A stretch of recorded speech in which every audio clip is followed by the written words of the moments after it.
কেউ তো আর রাহুলকে নিয়ে যায়নি আজকে ওকে জলে ডুবিয়ে মারবো বলে, কিন্তু গাফিলতি, একটা গাফিলতিও না ইনডিরেক্ট খুন বটে, মানে সেটা না ফেলে দেওয়া যায় না, মানে এটা তো মার্ডার বটে। 10:37 ফোনটা এলো, আমি ফোনটা করলাম, সে খবরটা পেলাম, মানে এইটুকু একটা গ্যাপ কি করে মেনে নাও। কেন এখনো ড্রোনের ফুটেজটা আমি দেখতে পাচ্ছি না, বা আমার দেখার দরকার নেই, মানে পুলিশ সেটা নিয়ে ব্যবস্থা নিচ্ছে। রাহুল অরুণোদয় বন্দ্যোপাধ্যায়ের ক্ষেত্রে টলিউড কেন এতটা জেগে উঠলো বলে তোমার মনে হচ্ছে? তাদের কাজটা চলে গেল তাদের প্রযোজকের গাফিলতির জন্য। এইরকম যদি সত্যি কথাও বলতো না, খানিকটা মেনে নিতাম যে তারা সৎ। 1.5 বছরের গ্যারেন্টিতে আমি বলতে পারবো না রাহুলদা কোনো রকম ভাবে মদ্যপ ছিলেন না। আমার কষ্টের জায়গাটা হচ্ছে মানুষটাকে চলে গিয়ে এক্সাম্পল সেট করতে হলো। যে জানলাগুলোর আকাশ ছিল সেই জানলাই খানিকটা জমেছে এখন মেঘ, খানিকটা নিস্তব্ধতা। রাহুল অরুণোদয় বন্দ্যোপাধ্যায় চলে যাওয়ার পর টলিপাড়া থেকে শুরু করে রিহার্সেলের জায়গা তার সবটাই যেন নিস্তব্ধতায় গ্রাস করেছে।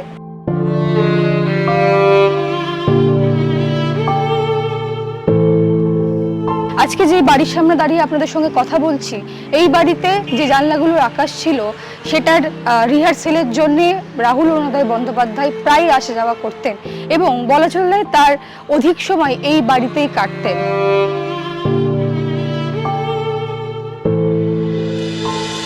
আজকে রিহার্সেল রুম থেকে শুরু করে সৌরভ পালোধি অর্থাৎ যে জানলাগুলোর আকাশ ছিল পরিচালকের সঙ্গে আপনাদেরকে কথা বলাবো, তাই চলুন তার রিহার্সেল রুম থেকে আপনাদের সঙ্গে সরাসরি কথা বলি। এই সেই ঘর যেখান থেকে রোজ রিহার্সেল, রোজ নানান গসিপ, নানান আড্ডা, নানান মন খারাপের একেবারে ঠিকানা, যেখানে বসে সবটা উগড়ে দেওয়া যেত। এবং পেছনে এখনো অবধি রিহার্সেলের সমস্ত কিছু রাখা রয়েছে, রয়েছে বেড, রয়েছে মশারি এবং এই সিঁড়িটা আপনাদেরকে দেখাবো, যেটার জন্যে আমরা সত্যি দেখতাম বারবার করে।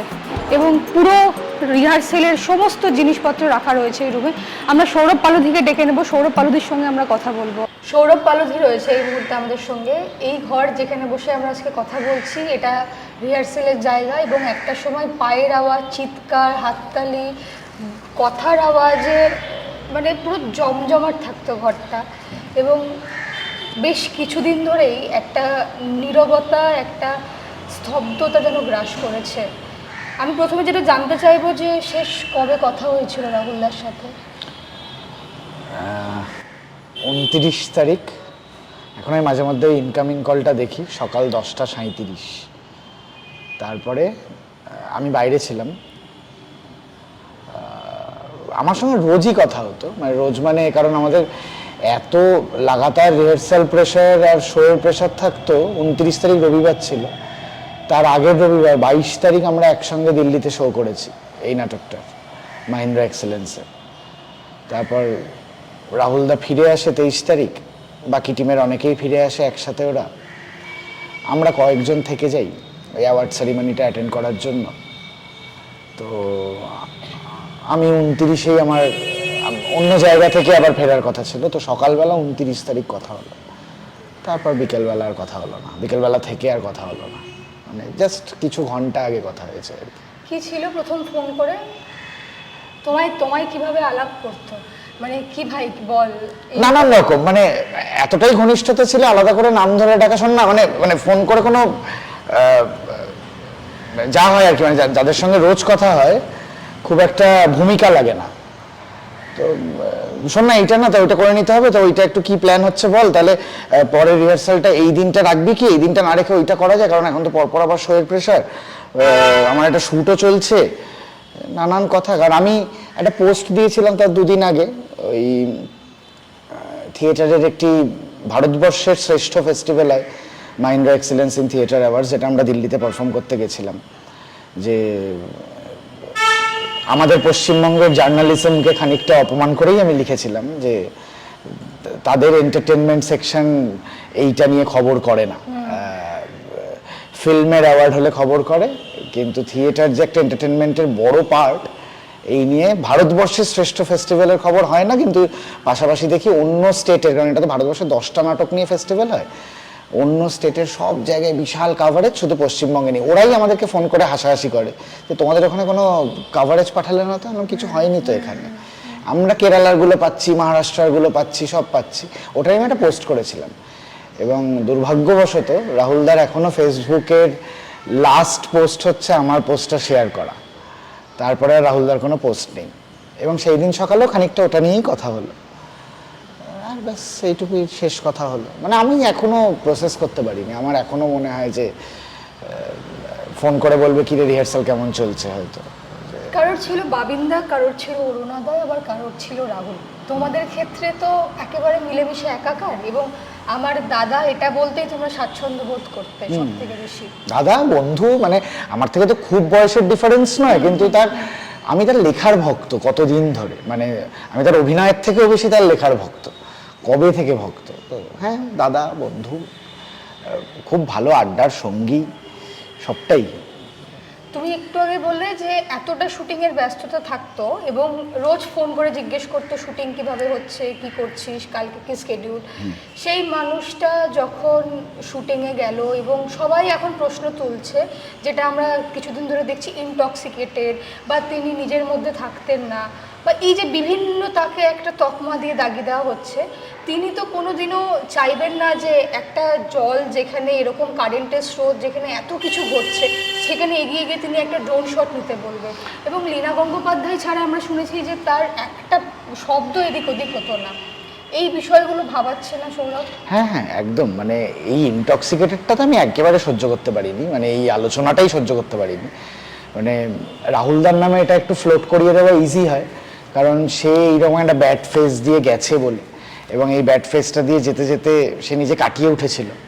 এবং এই থিয়েটারের অ্যাসোসিয়েশনটা সে বারবার বলতো যে আমাকে মজা করেই বলতো, মানে যখনই দেখা হতো, কারণ আমাদের তো এই নাটকটা বাদ দিয়ে আরও অনেকগুলো থিয়েটার আছে, অনেকগুলো নাটক আছে, তাই সবসময় তো রাহুলদার সঙ্গে এই নাটকেরই রিহার্সাল হচ্ছে তা নয়। হ্যাঁ, গত একটা বছর এই আমাদের বাকি নাটকগুলোর তুলনায় অনেকটা বেশি, তাই আরো বেশি আমরা অ্যাসোসিয়েটেড হয়ে পড়েছিলাম। এবং আমাকে বারবার দেখালে, সৌরভ আজ কিন্তু আমার 3 মাস হয়ে গেল, আমি কিন্তু ছুঁইনি, আজ কিন্তু আমার 5 মাস হয়ে গেল ছুঁইনি। মানে এটা লোকটা চ্যালেঞ্জের মতন নিয়েছিল, এবং আমি মানে আমার বলতে আপত্তি নেই, মানে আমরা এই যে জানলাগুলোর আকাশ ছিল একটা সফলতা পালন করেছিলাম নিজেদের মধ্যে একটা ছোট্ট স্পেসে।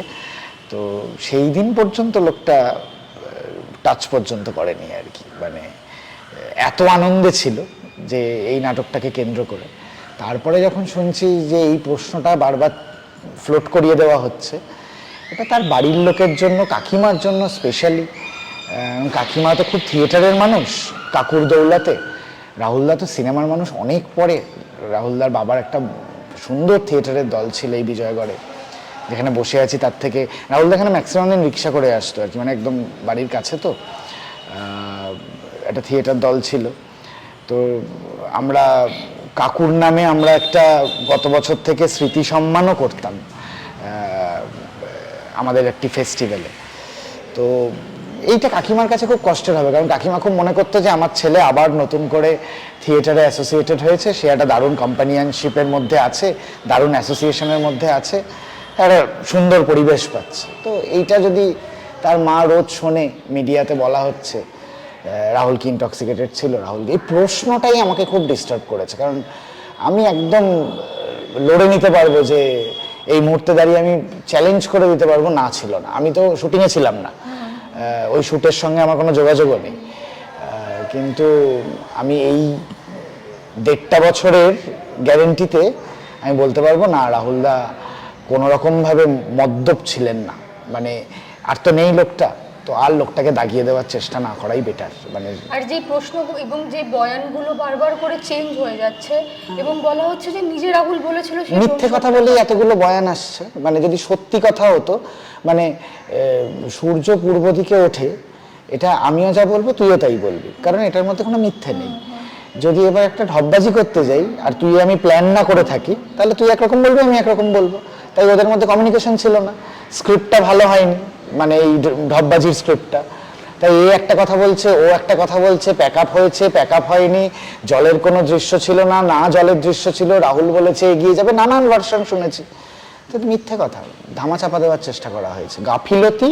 হ্যাঁ, কেউ তো আর রাহুলকে নিয়ে যায়নি আজকে ওকে জলে ডুবিয়ে মারবো বলে, কিন্তু গাফিলতি, একটা গাফিলতিও না ইনডিরেক্ট খুন বটে, মানে সেটা না ফেলে দেওয়া যায় না, মানে এটা তো মার্ডার বটেই। গাফিলতি কোনো একটা সিস্টেমের গাফিলতি, মানে কথার কথা বলছি, আমি যদি একটা হাইওয়েতে গাড়ি চালাই, দুম করে আমার সামনে সিগন্যালটা সবুজ হয়ে যায় আর মাঝের সিগন্যালটাও সবুজ থাকে, দুটো গাড়ি যদি ধাক্কা লাগে, তো সেটা তো গাফিলতি।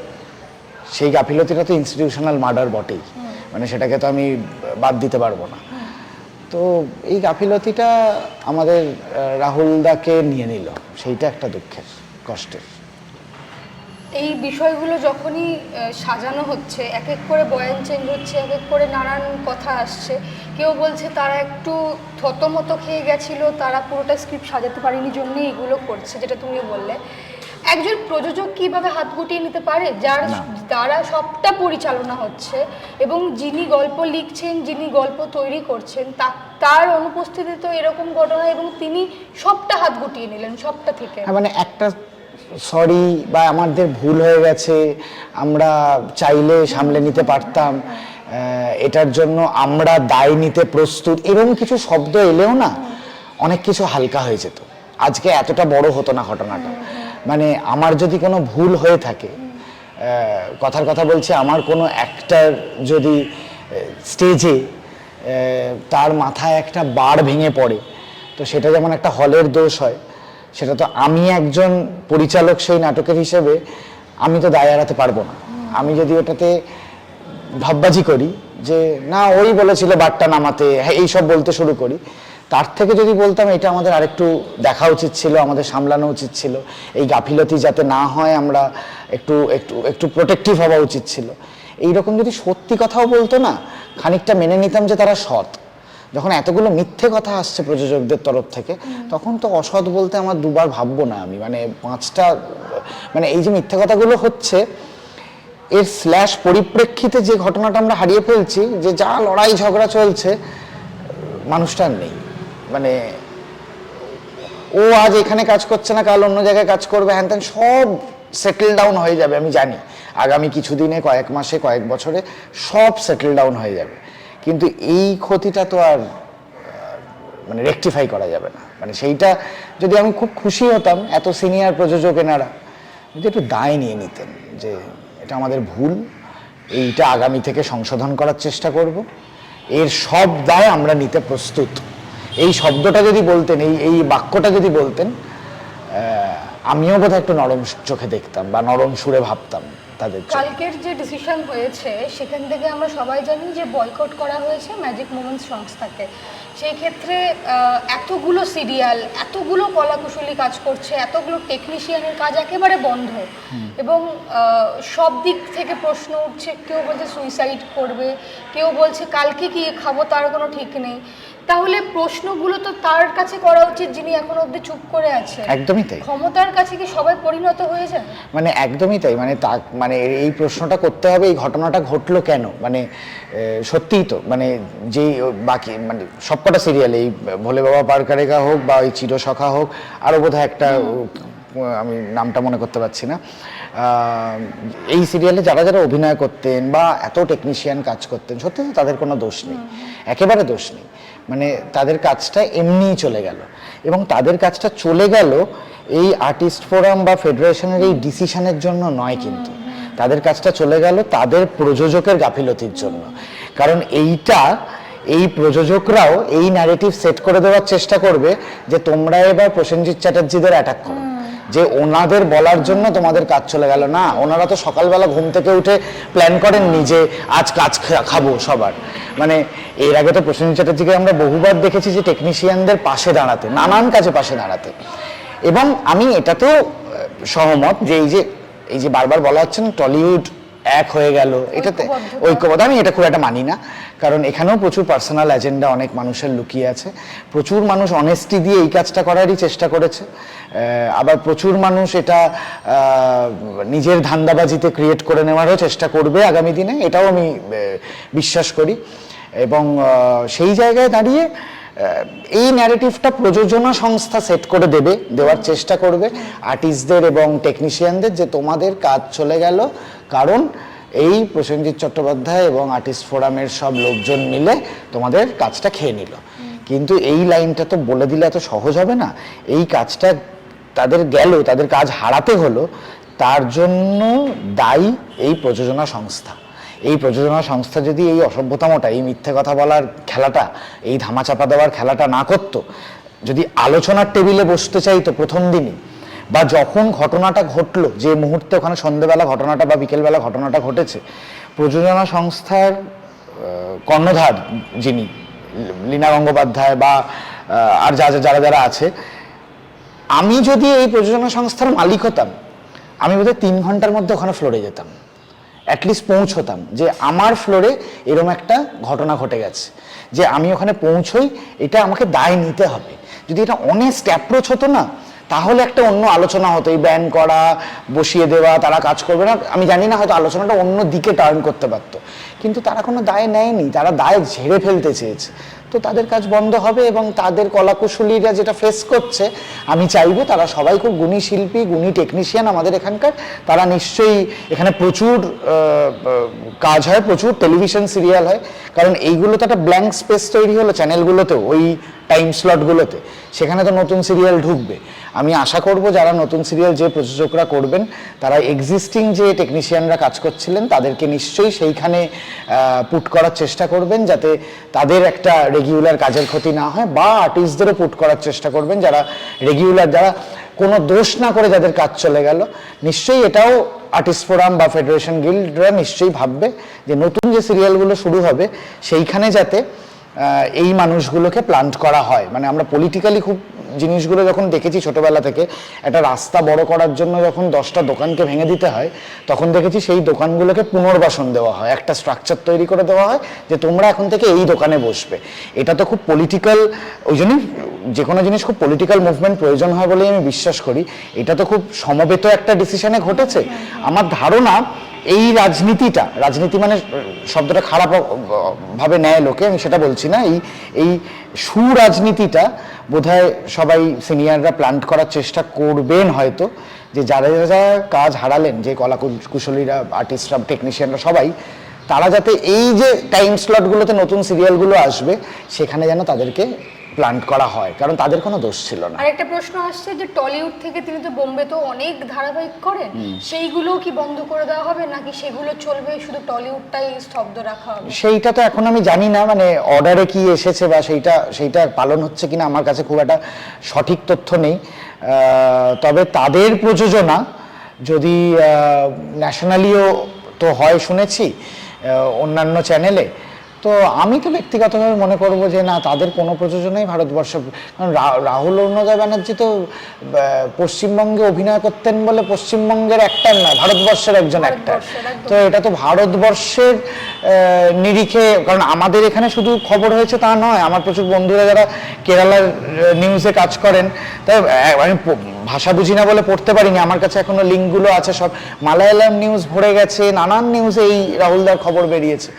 তো সেই জায়গা থেকে এটা তো সেখানের জন্য লজ্জা, মানে এটা আমার ধারণা সেটাও বন্ধ করা হবে, উচিত বন্ধ করা অ্যাটলিস্ট। আর এই যে ক্ষমতার কথা আমরা বলছি, তুমি বললে যে এটা কোথাও ফেভারিটিজমে চলে আসবে, কেউ কোথাও নিজের ক্ষোভ উগড়ানোর জন্য এই মিছিলে হাঁটছে, বা এটা কোথাও নিজের আয়ত্তে করে নিজের সুবিধার জন্য এটাকে ঘুরিয়ে নেওয়া হবে, এগুলো তো আমরা টলিউডে বারবার দেখেছি। হ্যাঁ, মানে বহু মৃত্যুর ক্ষেত্রে এগুলো আমরা দেখেছি। রাহুল অরুণোদয় বন্দ্যোপাধ্যায়ের ক্ষেত্রে টলিউড কেন এতটা জেগে উঠলো বলে তোমার মনে হচ্ছে? না, এটা এটা তো এটা খুব ভালো ব্যাপার যে সবাই মিলে এক জায়গায় হয়ে জেগে উঠেছে, কারণ এটা তো আজকে রাহুলদা, কালকে রাহুলদা তো একটা এক্সাম্পল সেট করে দিয়ে গেল। আমার কষ্টের জায়গাটা হচ্ছে মানুষটাকে চলে গিয়ে এক্সাম্পল সেট করতে হলো। মানে এইটা তো, এই যে আমরা তো শুটিং এর এটা অস্বীকার করতে পারবো না, আরে চল না এইটুকু করলেই তো হয়ে যাবে। এই সিরিয়ালের ক্ষেত্রে বারবার হয় যে যখন ইচ্ছে যেরকম একটা শটের জন্য ইনস্ট্যান্ট একটা সিচুয়েশন ক্রিয়েট করে দেয়। হ্যাঁ, মানে আমি খুব টেলিভিশন সিরিয়াল করেছি যে তা তো নয়, খুবই কম। মানে আমি ক্যামেরার পিছনে টেলিভিশনে বহু কাজ করেছি, কিন্তু কোনোটাই সিরিয়াল নয়। সামনে অভিনয় করেছি অনেকবারই, কিন্তু টেলিভিশন সিরিয়াল বলে না। আমাদের যে বাজেটে ফিল্ম, ওটিটি সব কাজ হয়, আমাদের একটা কাজ তো এটা আমরা সবাই করি, আমিও ঘটিয়েছি। মানে এটা অস্বীকার করার তো কোনো জায়গা নেই। আরে করে নি না, এইটুকু করে নিলেই হয়ে যাবে, মানে সেটা হয়তো ব্যাক অফ দ্য মাইন্ড আমার চলছে না। এই যে এইটুকু করে নিটা বলছি যেটা, সেটা একজনের প্রাণ নিয়ে নিতে পারে। সেটা হয়তো সেই মুহূর্তে যদি এই আলোচনাটা হয়, এইটা করলেও মরে যেতে পারে, এই আলোচনা তো হবে না, তখন মনে হয় বোকা বোকা কথা বলছি, সেটা আবার হয় নাকি? এইটুকু যাবে, আরে একটু দৌড়ে পার্ক স্ট্রিট মোড়টা পার হয়ে যাবে, আমি একটা গেরিলা শুট করছি, ক্যামেরাটা লুকিয়ে রাখবো, তুমি দৌড়ে পার হয়ে যাও। এই যে দৌড়ে পার হয়ে যাও, সে যদি হচটকে পড়ে যায়, তখন যদি গাড়িটা এসে তাকে মারে, এত ভাবিনি। কিন্তু আমরা সবাই এই ধরনের কাজ করেছি, কিন্তু এই সেফটি মেজার্স, মানে কাল কিন্তু আমি আরেকটা শ্যুট করতে গেলে আমি কিন্তু একবার ভাববো, মানে এইটা করার আগে। মানে এখন আমিও সচেতন হলাম, মানে আরো অনেকেই হলো। তখন এই জন্যই বোধহয় টলিউড এতটা এক জায়গায় হলো, যে এইটা আমরা সবাই ঘটাই, এটা আলাদা করে না। এই সেফটি মেজার্সটা আমাদের অভাব আছে, এটা অস্বীকার করার কোনো জায়গা নেই। নানান কারণে আমাদের কি হিউম্যানিটি নেই? হিউম্যানিটি আছে, আর্থিক কারণে অভাব আছে। তো টেলিভিশন সিরিয়ালের ক্ষেত্রে চ্যানেলকে সেই বাজেট পারমিট করাতে হবে, আর সিনেমা সিরিজ ওটিটির ক্ষেত্রে প্রডিউসারদের সেই বাজেট পারমিট করতে হবে, যে একটা ফ্লোরে ডাক্তার, একটা ফ্লোরে অ্যাম্বুলেন্স, বা একটা বেসিক, মানে আমি বলছি এই যে রাহুলদার সিনটা এত ভাবনা চিন্তা নেই। আমরা তো সমুদ্র সৈকতে সবাই ঘুরতে যাই, দুজন নুলিয়া থাকলে টুরিস্টদের বাঁচিয়ে দেয়। মানে আমি বলছি খুব বেসিক অ্যারেঞ্জমেন্ট, এত কোনো মানে একটা শুটিং এর জন্য দুটো নুলিয়া প্লেস করা কোনো খরচই নয়। যাচ্ছে না যে সেটা কি করে ফিরে এলো এবং রাহুলদা কি করে পেছনে, এইটা তো মানে নানান প্রশ্ন যাচ্ছে। সেটা চুপ, সেটা এটা খুবই কষ্টের, এটা খুবই কষ্টের, খুবই নানান প্রশ্ন যাচ্ছে। মানে আমি কি বলবো তিথি, মানে এত প্রশ্ন যাচ্ছে আমার কাছে। তো আমি তো চাক্ষুষ করিনি ঘটনাটা, আমিও অ্যাজাম্পশনের মধ্যে দাঁড়িয়ে, আমরা সবাই অ্যাজাম্পশনে। কেন এখনো ড্রোনের ফুটেজটা আমি দেখতে পাচ্ছি না, বা আমার দেখার দরকার নেই, মানে পুলিশ সেটা নিয়ে ব্যবস্থা নিচ্ছে না। এটা জানি উড়িষ্যা পুলিশের আন্ডারে পড়ছে। তারপর শুনছিলাম একটা মাস্টার ক্যামেরাও আনছিল ড্রোনের সাথে, সেটার ফুটেজ কোথায়? সেটার বক্তব্য কোথায়? সেটাকে এখনো ডেকে এনে প্রশ্ন করা হচ্ছে না কেন? শুনছিলাম শারীরিকভাবে অসুস্থ, হতেই পারে, বাড়িতে গিয়ে হতে পারে প্রশ্ন। মানে মহিলা পুলিশ জেরা করেন যারা এই প্রসেসে, তারা বাড়িতে গিয়ে করতে পারেন। পুলিশ নিজে সুমোটো করলো না কেন এতদিন পর, পোস্টমর্টম হয়ে যাওয়ার পরে? আমার অনেক প্রশ্ন যাচ্ছে, কিন্তু এই প্রশ্নের তো আমার ঘরে বসে কোনো আমি উত্তর পাবো না। এফআইআর গুলো হয়েছে, আমি আশা রাখবো এই এফআইআর এর ওপর ভিত্তি করে উকিলরা দেখছেন, অনেক সিনিয়র মোস্ট উকিলরা দেখছেন, হোপফুলি এটার একটা তো ঘটনাটা তো বেরোক। মানে আমি বলছি যে তাদের প্রচুর গাফিলতি ছিল, সেটা কথাতে বোঝা যাচ্ছে। গাফিলতিটা কত দূর ছিল এটা বেরোনোটা প্রয়োজন, এবং দরকার পড়লে যদি কারুর স্পেসিফিক দোষ হয়ে থাকে তার বিহাইন্ড দ্য বার যাওয়া প্রয়োজন, অ্যাবসলিউটলি প্রয়োজন। জেরা হতে হবেই। মানে একটা মানুষ এরকমভাবে চলে গেল, মানে শুটিং করতে করতে মরে গেল, মানে এটা আমরা তারপরে কেউ কিছু করলাম না, মানে ব্যান্ড হলো, কাজ বন্ধ হলো, কিন্তু আলটিমেট কি? আলটিমেট ভুলে যাব? একটা তদন্ত হবে না? আশা করছি হবে। কেন সেটা চুপ করে আছে আমি জানি না। আমি একদম ব্যক্তিগতভাবে ওকে চিনিই না, মানে ব্যক্তিগত স্তরে কোনো আলাপই নেই। বা বাকি টেকনিশিয়ানরা সবাই তো চোখ বুঝেছিল না নিশ্চয়ই ফ্লোরে। তো এই আলোচনাটা তো আরো বেশি করে হওয়া উচিত বোধহয়। টেকনিশিয়ানরা তো খানিকটা বলেছে যে আমরা চাইছিলাম যে, বারবার বলছিলাম যে ফিরে এসো ফিরে এসো, বালিতে উঠে এসো, জলে যেও না যেও না। আবার ঠিক উল্টো আরেকটা বয়ান, আবার ঠিক 5 মিনিট পর আরেকটা উল্টো বয়ান। তার মানে ধামাচাপা দেওয়ার চেষ্টা। 5-6টা বয়ান আমরা পরপর পেয়েছি। কেন এলো সেটা? মানে এতগুলো বয়ান আসছে মানে কিছু তো লুকোনোর চেষ্টা হচ্ছেই। লোকাল লোকজনও বলছিল যে জলে ছিল শটটা এবং সেটাকে তুলে আনার পর আমরা রাহুলকে আর দেখতেই পাইনি। তারপরে এতগুলো বয়ান যে শর্ট ছিল না, মানে যে একটা বিভ্রান্ত সৃষ্টি হচ্ছে, আমরা এক্স্যাক্টলি কি হচ্ছে সেটা জানি না। তারপর 29শে মার্চ থেকে আমরা দেখেছি যে লাল পতাকা, এবং তিনি কঠোর সিপিএম করতেন, সেটা তো তিনি স্বাচ্ছন্দ্যে স্বীকারও করেছেন। সেই পতাকা মুড়ে যখন তার মৃত শরীরটাকে নিয়ে যাওয়া হচ্ছে, সেটা নিয়েও একটা নানান কাটাছাড়া আমরা দেখেছি যে একটা মৃত ব্যক্তির গায়ে কেন লাল, সবুজ বা গেরুয়ার রং থাকবে। এইটা তো তোমাদেরকেও ভাবাচ্ছে যে যেই মানুষটা একেবারে স্বাচ্ছন্দ্যে সিপিএম করতো। মানে রাহুলদার ক্ষেত্রে মানে তোর এই প্রশ্নটাতেই উত্তর আছে। রাহুলদার ক্ষেত্রে আমার এটাই প্রশ্ন, তার শরীরে কেন সবুজ বা গেরুয়া পতাকা থাকবে? লাল পতাকাই থাকবে। রাহুলদার পথে রাস্তায় যে আন্দোলন, সেইটাও একটা পরিবার, সেই পরিবারকে ফেলে দেওয়া যায় না। আমি যদি মনে করি আমার পরিবার মানে শুধুমাত্র আমার বাবা মা স্ত্রী আমার কন্যা, এর থেকে বাজে কথা আর হতে পারে না। আমার পরিবার কিন্তু আমার থিয়েটার দল, আমার পরিবার আমি রাস্তায় যাদের সঙ্গে মিছিল করি, আমার পরিবার কিন্তু আমার সিনেমা জগৎ, থিয়েটার জগৎ, তোরা বন্ধুরা, মানে আমি বলছি এটাও তো আমাদের পরিবার। তো যেমন আমার বাবা মায়ের, আমার কন্যার আমার অধিকার থাকবে আমার আমার শরীর বা আমার সত্তাটার ওপরে, আমার বাকি মানুষগুলোরও কিন্তু আমার ওপরে অধিকার আছে। কারণ আমি অনেকটা বেশি তাদের সঙ্গে, অনেক হয়তো হিসাব করলে দেখা যাবে আমি বাড়ির থেকে বেশি তাদের সঙ্গে সময় কাটিয়েছি জীবনে। তো আমি রাহুলদার বুকে লাল পতাকা দেওয়া হয়েছে, এটা তো প্রতিটা মানুষের সম্মান জানানোর আলাদা আলাদা ধরন থাকে। কেউ এসে বুকে নামাবলি দেয়, আমার তাতেও আপত্তি নেই। আমি যাকে মনে করব যে আমি তার বুকে একটা লাল পতাকা দিতে পারি, সবার বুকে তো দিতে পারবো না কারণ ওটার ওজন খুব ভারী, আমি তাকে সেইটা দিয়ে সম্মান জানাবো। তো যিনি নামাবলি দিচ্ছেন তার সম্মানের জায়গা সেটা, আমার সম্মানের জায়গা এটা। আমি তো রাহুলদাকে দেখতেই চাইনি, মানে ওইভাবে আমি তো সকালবেলায় এসে তমলুক গেছিলাম, গাড়ি থেকে নামিনি, আবার ওখান থেকেই চলে এসেছি বিজয়গড়েও গিয়ে আমি একবার ওদের ঘরে গিয়ে প্রিয়াঙ্কার কাকিমার সঙ্গে আমি একটু নিচে আছি বলে আমি চলে গেছি।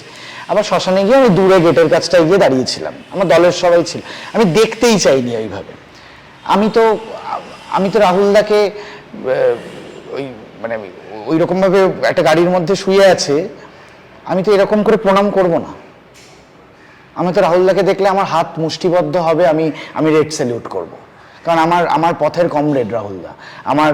আমি রাহুলদাকে দেখে রাজনৈতিক বোধও শিখেছি, যেমন আমি লেখা শিখেছি, যেমন আমি অনেক রাজনৈতিক আলোচনা করেছি, ডিটেলে ডিবেট করেছি, ঝগড়া করেছি, ভালো পলিটিক্যাল ফিল্ম দেখে ঝগড়া করেছি, ভালো বই পড়ে আলোচনা করেছি।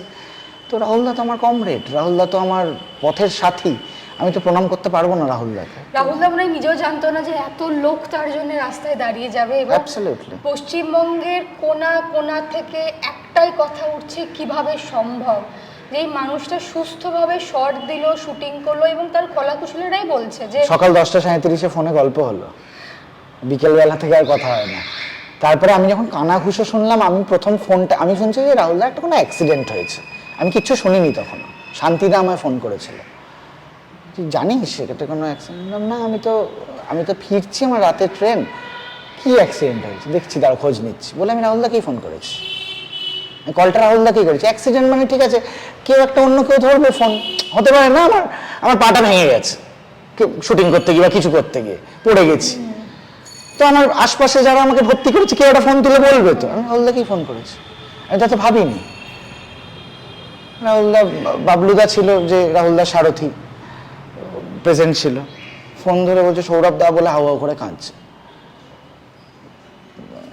মানে আমার 10:37 ফোনটা এলো, আমি ফোনটা করলাম, সে খবরটা পেলাম, মানে এইটুকু একটা গ্যাপ কি করে মেনে নেব, কি করে সম্ভব মেনে নেওয়া? আর যে ঘরে বসে আজকে কথা বলছি, এই ঘরটাতে তো আমাদের রাগ, অভিমান, প্রেম, ভালোবাসা সব হয়েছে। এবং মানে আমাদের দলের একটা মারাত্মক ভেন্ট আউট করার জায়গা এই নাটকের রিহার্সালটা। কারণ রাহুলদা মেয়েই চলে গেছে বলবো না, রাহুলদা আর এই রিহার্সালটায় আসে না দিন থেকে, তার পরের দিন থেকেই আমাদের এই নাটকের রিহার্সাল শুরু হয়ে গেছে। কারণ থিয়েটার তো খুব বর্তমান জিনিস, থিয়েটার বন্ধ থাকে না। আমি এর আগেও এই ঘটনা ফেস করেছি। আমি একটি নাটকে অভিনয় করতাম, ফ্যাতারু বলে, দেবেশ চট্টোপাধ্যায়। সতীশদা পাঠ করতো, সতীশদা চলে গেল, দীর্ঘদিন একসাথে পাঠ করেছি। তার 4 দিন পরে শো ছিল, অমিতদা পাঠ করা শুরু করলো, অমিত সাহা। জামা প্যান্টটা এক, রিহার্সালে মানুষটা আলাদা, এবং আজও এই নাটকটা হয়। তো এইটা আমার কাছে খুব প্র্যাকটিক্যাল। আমি এটা নিয়ে খুব ইমোশনাল নই, কারণ আমি এখন আরও এই নাটকটা নিয়ে দৃঢ়। কারণ রাহুলদার সেই অর্থে এমন একটা কাজ এটা, যেটা শেষ কাজও বলতে পারবো না, কারণ এই কাজটা এখনো চলবে। মানে সিনেমা, সিরিজ, টেলিভিশন হলে লাস্ট কাজ বলা যেত।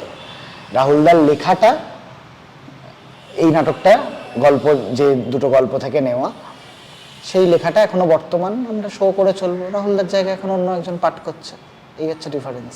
আমাদের এই পুরোনো থিয়েটারের এক বন্ধু প্রতীক, ও পাঠ করছে, ভাগ্যিস রাজি হলো। খুবই সিনিয়র অ্যাক্টর, খুবই পছন্দের অ্যাক্টর। রাহুলদার খুব পছন্দের অ্যাক্টর প্রতীক।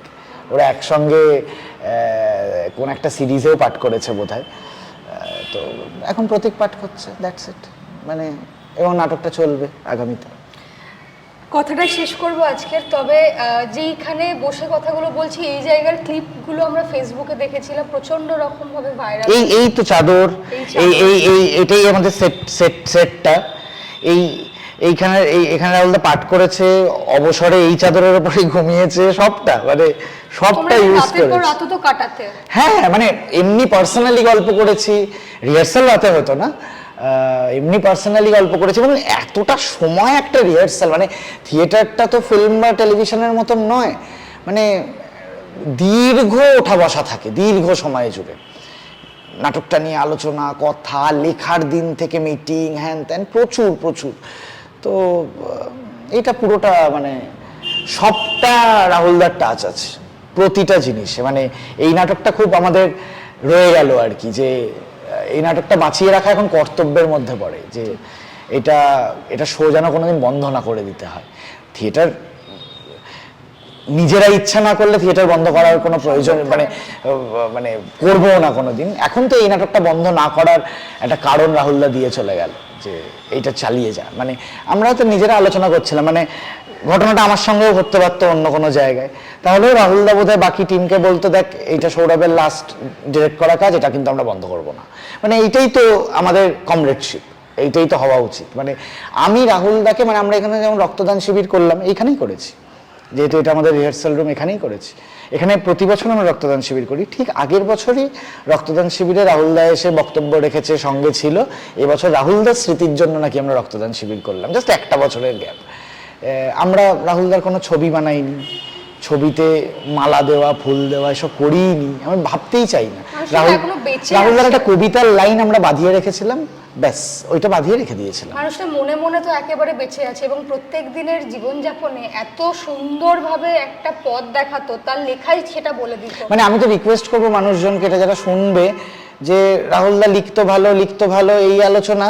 রাহুলদা থাকতে মানুষজন রাহুলদার লেখা পড়েনি, কিন্তু এটা রাহুলদারও দুঃখ, পরেই। আমি এই প্রশ্নে আসতাম তো, মানে আমি রিকোয়েস্ট করবো, আজ তো নেই মানুষটা, আর জানতেও পারবে না যে এত মানুষ এখন দেশে গিয়ে রাহুলদার বই খুঁজছে।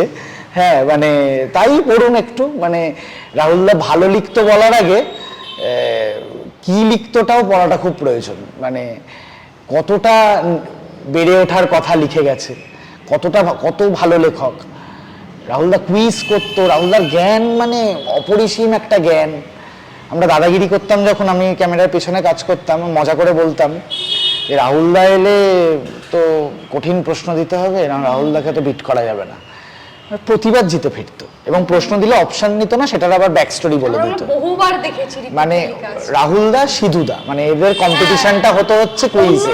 একটা হিউমার, মানে সেটা কিছুতেই বিট করা সম্ভব, মানে অসম্ভব জ্ঞান, অসম্ভব জ্ঞান। তো আমি রিকোয়েস্ট করবো, প্লিজ আপনারা বইগুলো পড়ুন। মানে রাহুলদার লেখাটা আপনারাও পড়ে বাঁচিয়ে রাখুন, যাতে পাবলিশিং হাউসও প্রিন্ট করা বন্ধ না করে, তাহলেও তো এই তো আর্টিস্ট বেঁচে থাকে তো এইভাবেই, মানে এই জন্যই তো আর্টিস্ট ইম্পর্টেন্ট আর সোসাইটির জন্য। জীবনে তার বেঁচে থাকার সময় যে বিপ্লবটা আমরা দেখেছি, মরে যাওয়ার পর সেই বিপ্লবটা যেন আরো বেশি শক্ত হাতের মুঠোটাকে করে দিয়ে গেছে এবং প্রত্যেকজনকে একটা নতুন দিক দেখিয়ে গেছে যে এইভাবেও বেঁচে থাকা যেতে ঠিক, পারে। অ্যাবসলিউটলি।